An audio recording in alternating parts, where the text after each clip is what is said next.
Hi, you're watching me on NewsX YouTube. My name is Devika Chopra. Now, to all those preaching to India today, telling us we should focus on our economy, telling us to fix the pothole-ridden roads, use the money for India's betterment, I have a little story to tell you. Back in the 1960s, when India had just gained independence about a decade back and was on the cusp of the Green Revolution, Dr. Vikram Sarabhai and his fellow scientists, including a former president of India, went to a small village on the outskirts of Thiruvananthapuram called Thumba. In Thumba was a church in honor of Mary Magdalene. The scientists wanted the church and the land adjacent to it for India's first ever rocket launch mission. With the reverend's efforts and the scientists' will was born India's first space center. The bishop's home was converted into an office, the church became the workshop, and the cattle sheds became the laboratories. It wasn't a fancy affair. There was no new building. There was no big inauguration with photographs and a dinner. It was nothing but enthusiasm and the zeal to achieve greatness that led to this group of young Indian scientists to assemble India's first rocket. And it wasn't easy. They didn't even have cars to transport material. The photos that you see on your screens are of that team.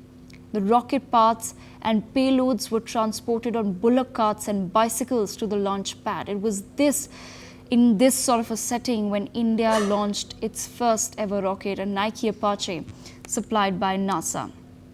It was 53 years ago, on 21st November 1963 at 6:25 p.m. when a tiny rocket took off from Thumba on the outskirts of Thiruvananthapuram. The world watched as the rocket zoomed. Minutes later, a sodium vapor cloud emerged in the skies, tinted by the setting sun. And so was born India's space program.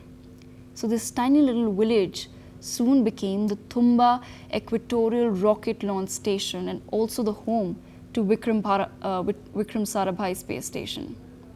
Remember the story next time someone tries to tell you what your focus should be. If we could launch our first rocket just oddly 13 years after gaining some stability, how can some foreign media outlets tell us what our focus should be today? It's nothing but a sad little attempt to belittle India and our efforts. When the West tells us to focus on fixing our economy and fill pothole-ridden roads rather than sending a mission to the moon, it's blatant space racism and must be called out. And that's why it's important for us to know our history and to know the circumstances under which we've made our mark in that same history. Does that mean we live in denial? No, of course not. And that's precisely what I'm trying to highlight through that anecdote. We have to strike a balance. The same pothole-ridden roads in Bengaluru led to the mission control room for Chandrayaan 2. We can't ignore the economy. We can't ignore the infrastructure. We can't ignore problems that stare us in the face. But that doesn't mean that we can't reach for the stars and the moon. And as cliched as that sounds, that's the reality. Where is it written that a country can't simultaneously develop a space program while also addressing developmental concerns? It's not, right? So why do we let the West preach? For years they were ahead of us, using up all of our resources to win the title of global superpower. These are countries that have mastered the art of lecturing others, so you can't blame them because old habits die hard. But it's this better than thou attitude that needs to be exposed and questioned. Who are you to tell us what our focus should be? We are done taking instructions from the West. We stand today proud of our achievements and in complete awareness of what we need to fix in our home. So this agenda to belittle, which is quite honestly just slaps you in the face, once you choose to see it, needs to be called out. When New York Times links Chandrayaan to an attempt to distract the world from what's going on in Kashmir, they need to be questioned.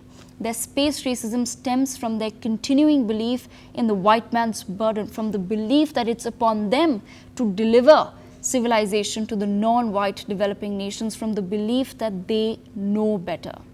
So no thank you. We don't need your lectures. We are ready to compete with the best of the best, and that's a reality you'll just have to accept. Thank you for watching. For more such videos, subscribe to the NewsX YouTube channel, hit the bell icon.